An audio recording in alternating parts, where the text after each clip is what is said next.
भैया सावधान हो जाओ, कथा सुनो। घर किससे होता है?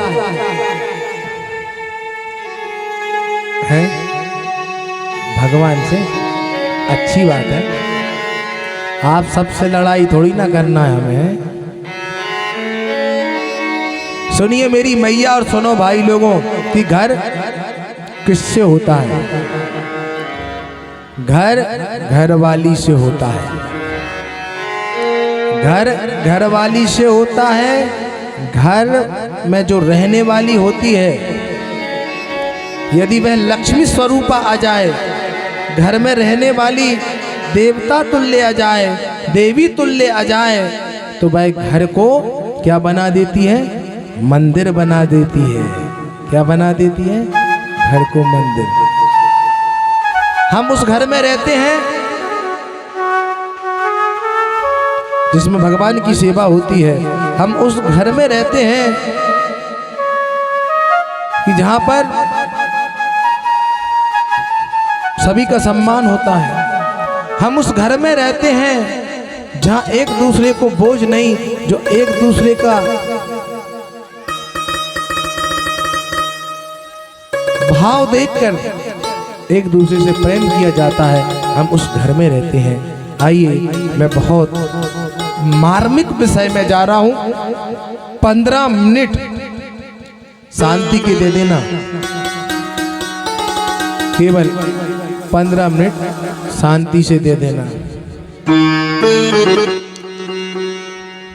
प्रेम से बोलो जय जय श्री राधे। कि राधे तुम मेरी स्वामिनी, मैं राधे तेरो जन्म जन्म मोह दीजिए वृंदावन को दाम। यही चलने मेरा सीताराम। पीछे वाले भाई लोगों बोलेंगे क्या? श्री सभी के हाथ नहीं दिखे मुझे एक बार और। जय श्री राधे।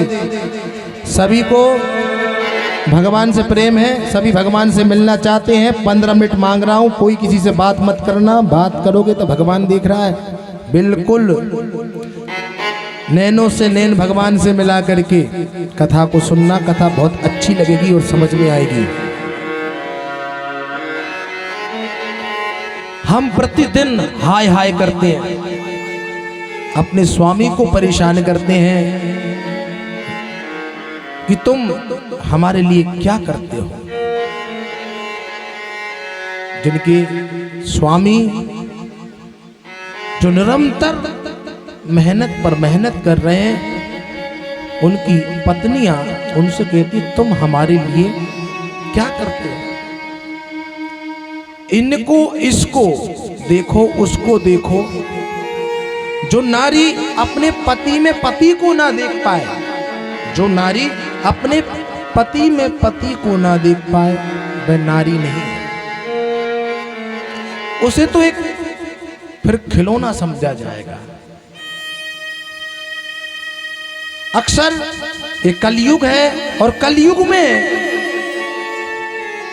ये चीजें बहुत जल्दी आ जाती हैं। देखो तो उसने कितनी अच्छी चीजें की हैं और तुम कुछ भी नहीं कर पा रहे हो। अरे पति कैसा ही हो, अच्छा हो या बुरा हो, लेकिन पति तो पति होता है। पति से तो प्रेम करना चाहिए। एक नारी अपने पति से प्रेम करती है ना, तो साक्षात नारायण लक्ष्मी प्रसन्न होते हैं। ऐसे ही है परीक्षित सुदामा जी, बहुत ही भक्ति सुधारक है, जिनकी यदि किसी में आसक्ति है तो श्री कृष्ण में है मेरी मैया। कृष्ण कृष्ण कहे अपनी जुबान से, और कुछ ना कहे अपनी जुबान से। उनकी बहुत सुंदर पत्नी उसका नाम है सुशीला। सुदामा और सुशीला। सुदामा का विवाह हुआ सुशीला नाम की नारी से। वह पत्नी धन्य है, जिस समय से ब्याह करके आई अपने पति से यह तक नहीं कहा कि महाराज मुझे दूसरी साड़ी ला करके दीजिए। कई वर्ष हो गए सुदामा जी को रहते रहते अपनी पत्नी के साथ, अब बच्चे भी हो गए, लेकिन एक ही साड़ी में कई वर्ष व्यतीत कर दिए। और करवा चौथ पर कलयुग में अजान, यदि साड़ी नहीं आई तो पति की खैर नहीं है। न जाने कितने दिन तक मुंह बना रहेगा ऐसा इस कलयुग में। लेकिन धन्य है वह सुशीला, जिस साड़ी में ब्याह करके आई कई वर्ष उस साड़ी में निकाल दिए उसने। बच्चों के पास कुछ पहनने के लिए नहीं है। चावल की घास का मकान बना हुआ है परीक्षित। हमारे तो मकान फिर भी बहुत अच्छे हैं, फिर भी हम रोते हैं, नाक रगड़ते हैं कि हमें कुछ नहीं दिया मालिक ने। सुदामा जी के पास कुछ नहीं है, लेकिन बहुत कुछ है। बहुत कुछ क्या है? उनके पास प्यारा है, उनके पास कन्हैया है। हर पल हर स्थिति में श्री कृष्णा श्री कृष्णा श्री कृष्णा श्री कृष्णा श्री कृष्ण। हरदम बरसात का मौसम आया, बरसात के मौसम में एक जगह सुदामा जी अपने यजमान जी क्या गए। 5 घर से ज्यादा किसी के घर मांगते नहीं थे, क्योंकि 5 घर पर उनका अधिकार था, क्योंकि वहां पर वह पूजन करते थे। सुदामा जी जाते हैं, लेकिन उनको सब ये समझते कि ये तो दरिद्री है, लेकिन सुदामा दरिद्री नहीं थे। अरे क्या धन दौलत से किसी की औकात देखी जाती है? क्या महलों को देख करके किसी की औकात देखी जाती है? अरे यदि औकात देखना है तो दिल देखो कि सामने वाले का दिल कैसा है।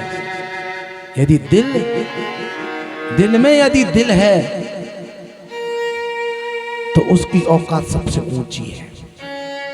अरे घर मकान पैसा नौकरी तो एक वेश्या के पास भी होता है, लेकिन इज्जत सम्मान और प्रभु हर किसी के पास नहीं होते। मैया हर किसी के पास नहीं होते। 5 घर में उनकी सूरत देख करके अरे फटी धोती पहन करके ब्राह्मण आ गया है, ये खुद तो दरिद्री है, हमको भी दरिद्री कर देगा। सब ने जो है दरवाजे बंद कर लिए, सब ने। श्री कृष्ण फिर भी प्रसन्न है। कुछ मिल गया तो भी प्रसन्न है, और कुछ नहीं मिला तब भी प्रसन्न है। श्री कृष्ण कहते कहते कहते अपने घर आ गए। छोटे छोटे बच्चे हैं, पिताजी भूख लग रही है, अब कहां से दे दें? पिताजी भूख लग रही है, भूख लग रही है। बहुत सोचते हैं, बहुत विचार करते हैं, क्या खिला दूं? जल पिला करके उनको संतुष्ट कर देते हैं। एक दिन सुशीला को लगा कि अरे देखो मेरे बच्चों पर पहनने के लिए वस्त्र भी नहीं है, पहनने के लिए वस्त्र नहीं है, और ये मेरे स्वामी हरदम श्री कृष्ण द्वारकाधीश का स्मरण करते रहते हैं, बस बहुत हो गया। एक दिन की बात है, सुशीला अपने स्वामी के चरण दबा करके चरण दबाती है। चरण दबाते दबाते स्वामी से कहती है कि हे स्वामी, मैंने कभी भी आपसे कुछ नहीं मांगा। जिस समय से विवाह करके आई हूं, जिस समय से विवाह करके आई हूं, मैंने आपसे ये नहीं कहा कि मुझे ये साड़ी ला करके देना या मुझे खाने के लिए ये सामग्री लाना, कुछ नहीं मांगा। मैं आज आपसे एक विनती करती हूँ, मुझे आप वचन दें कि मैं जो आपसे मांगूंगी वो आप मुझे दे देना। सुदामा भी बहुत प्रसन्न हुए। सुशीला, तूने 50 वर्ष निकाल दिए लेकिन कभी किसी प्रकार की याचना नहीं की कि स्वामी मुझे ये दीजिए। तू जो मांगेगी मैं तुझे दूंगा, बोल क्या चाहती है। आप जिनका नाम लेते हैं श्री कृष्ण, आप उनसे मिलने क्यों नहीं जाते? आप उनको अपना दुखड़ा क्यों नहीं सुनाते? क्या सुशीला तूने भी मुझे दरिद्री समझ लिया? मैं दरिद्री नहीं हूं। देख सुशीला, तूने जीवन में मुझसे कभी कुछ मांगा है इसलिए मैं तुझको मना नहीं कर रहा हूं। तूने जीवन में पहली बार मुझसे कुछ मांगा है, मैं जरूर तेरी बात को मानूंगा, लेकिन मैं निर्धन, मैं दरिद्री नहीं।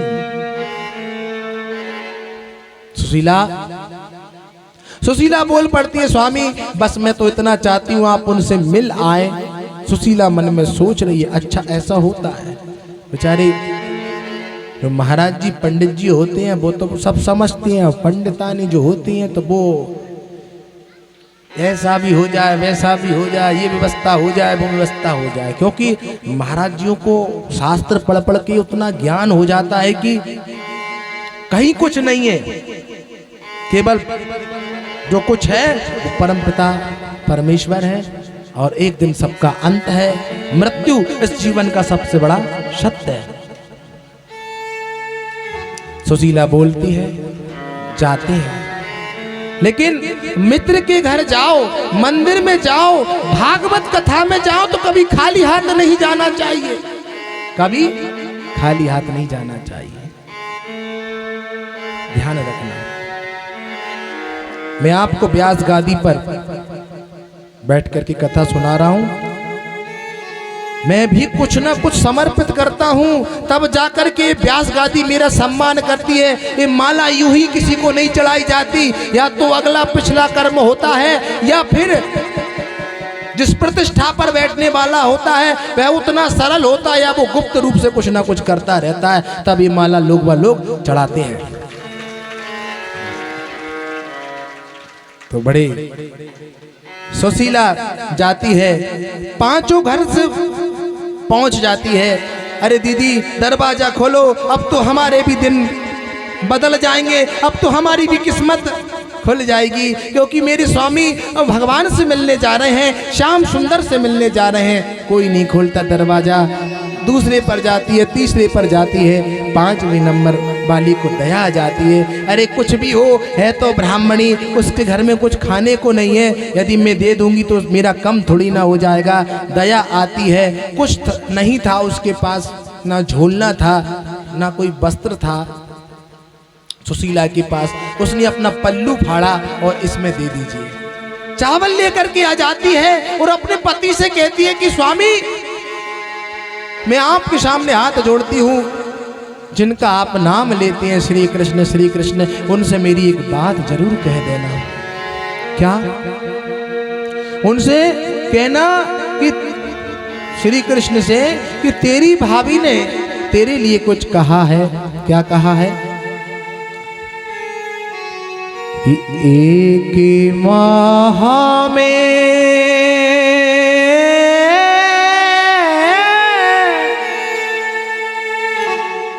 कि एक माह में 2 एकादशी हो। हे मेरे गोपाल जू नित प्रति दीनी होए।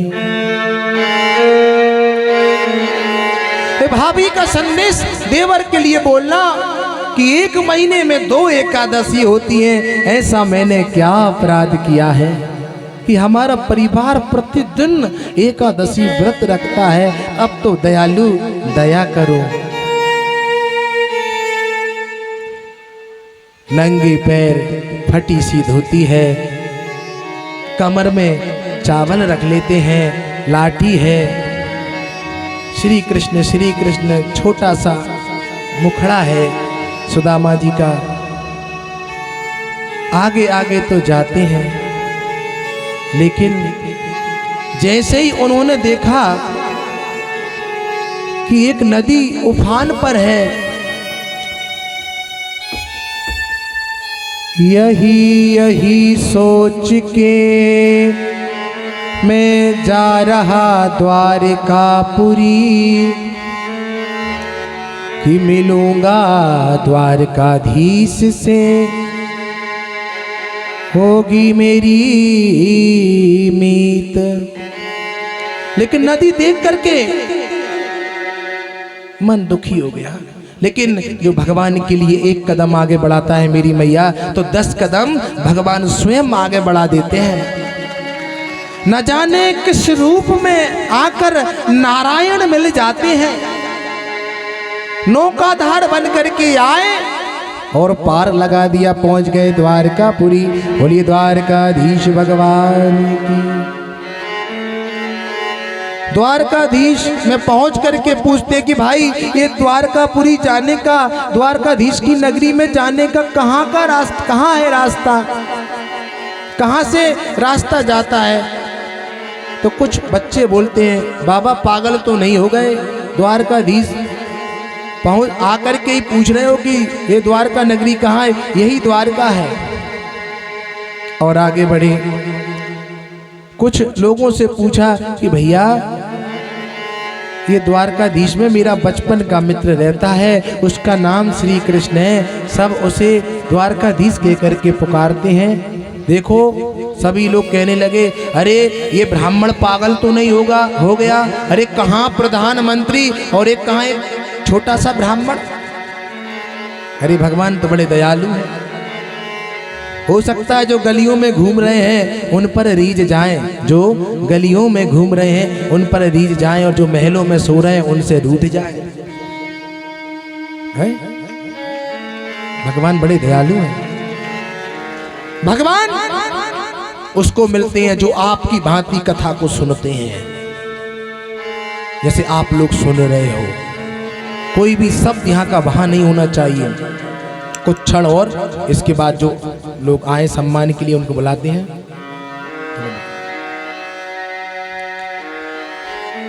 तो बड़ा मार्मिक विषय चल रहा है।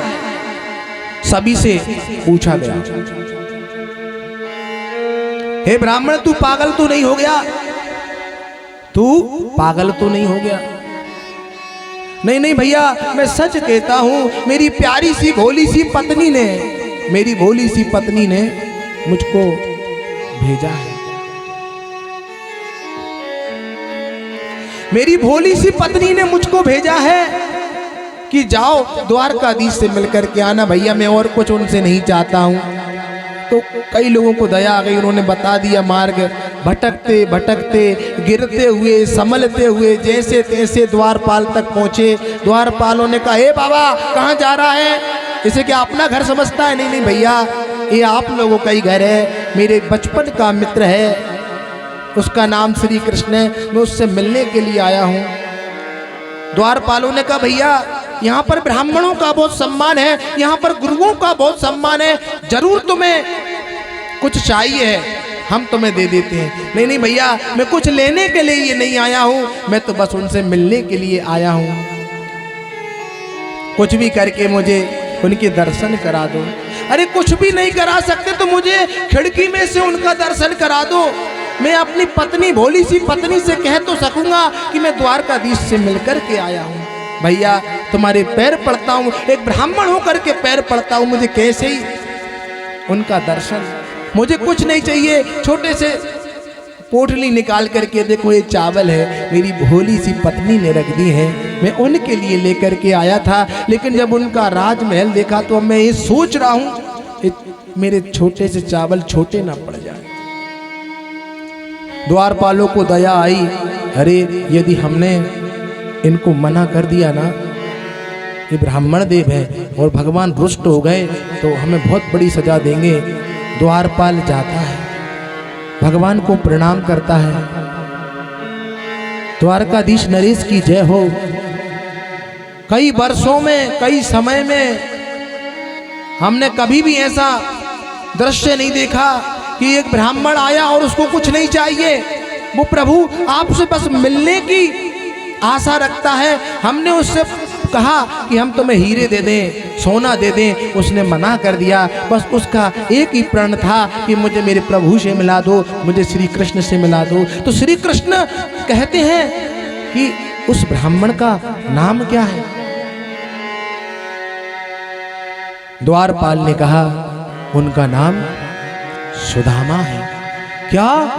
सुदामा है उनका नाम। सिंहासन से उठ करके खड़े हो गए।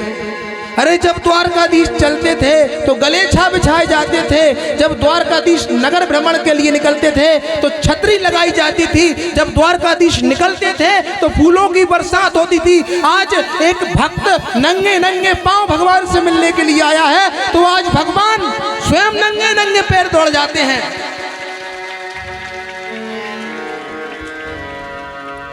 शीश पघा और अखियों में पानी मिल जाते, दौड़ लगाते हैं। सुदामा अस्त व्यस्त हो जाता है, लौट करके जाने लगता है।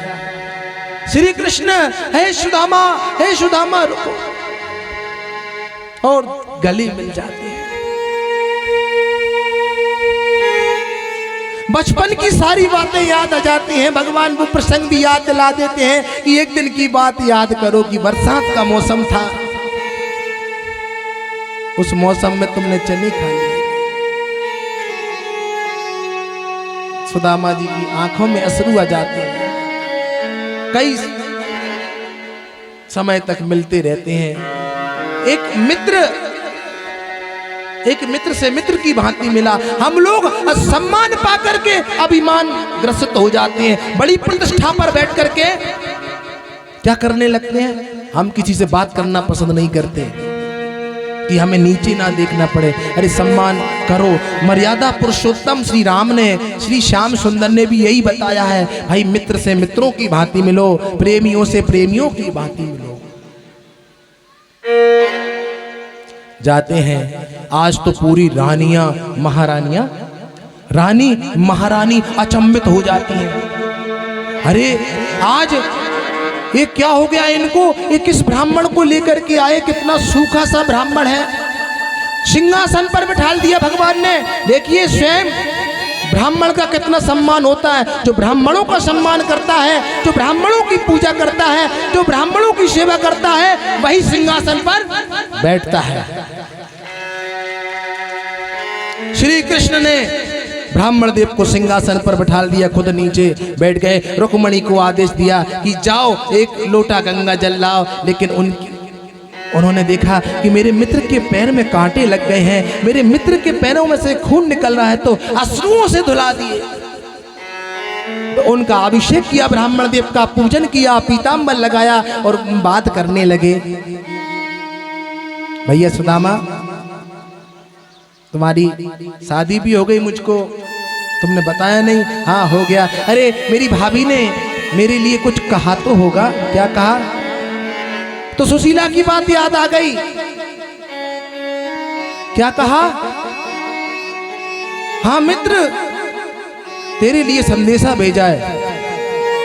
अरे एक माह दो पाख में दो एकादशी होए, हे मेरे गोपाल जू नित्य प्रतिदिनी हुए। क्या कहते हैं? हे प्रभु, एक महीने में 2 एकादशी होती है, लेकिन ऐसा क्या अपराध किया, हमारा घर प्रतिदिन एकादशी करता है। बिहारी जी प्रसन्न हो जाते हैं और देखिए क्या देने लग जाते हैं।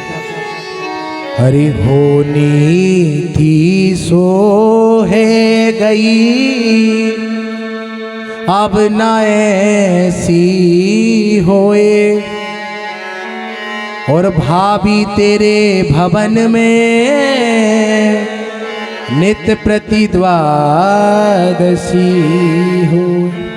भाभी तेरे भवन में नित्य प्रति द्वादशी हुए। एक मुट्ठी में एक लोक का अधिकार दे दिया ब्राह्मण को, दूसरी मुट्ठी में पूरे ब्रह्मांड का अधिकार ब्राह्मण को दे दिया, तीसरी में भगवान ब्राह्मण पर ऐसे प्रसन्न हुए, सब कुछ दे करके खुद दास बनने के लिए उतावले हुए थे कि रुक्मणी ने हाथ पकड़ लिया, महाराज आप ब्राह्मण को सब कुछ दे करके क्या आप खुद सुदामा बनना चाहते हैं? मनी मन में बात कर ली और सुदामा की दृष्टि में बता दिया कि एक ब्राह्मण का प्रसाद है, हम भी खाएंगे। तो भगवान ने राजपाट और सिंहासन का राज्य तक ब्राह्मण को दे दिया। इतना महान है ब्राह्मण। बोलिए श्री कृष्ण भगवान की जय। अब हम सबके बीच हमारे पवन सेन जी के सास ससुर जी हैं, वह सम्मान करें। यहाँ के पार्षद साहब भी आए हुए हैं, आप भी पधारें और जो अतिथिगण आए हैं वे भी पधारें।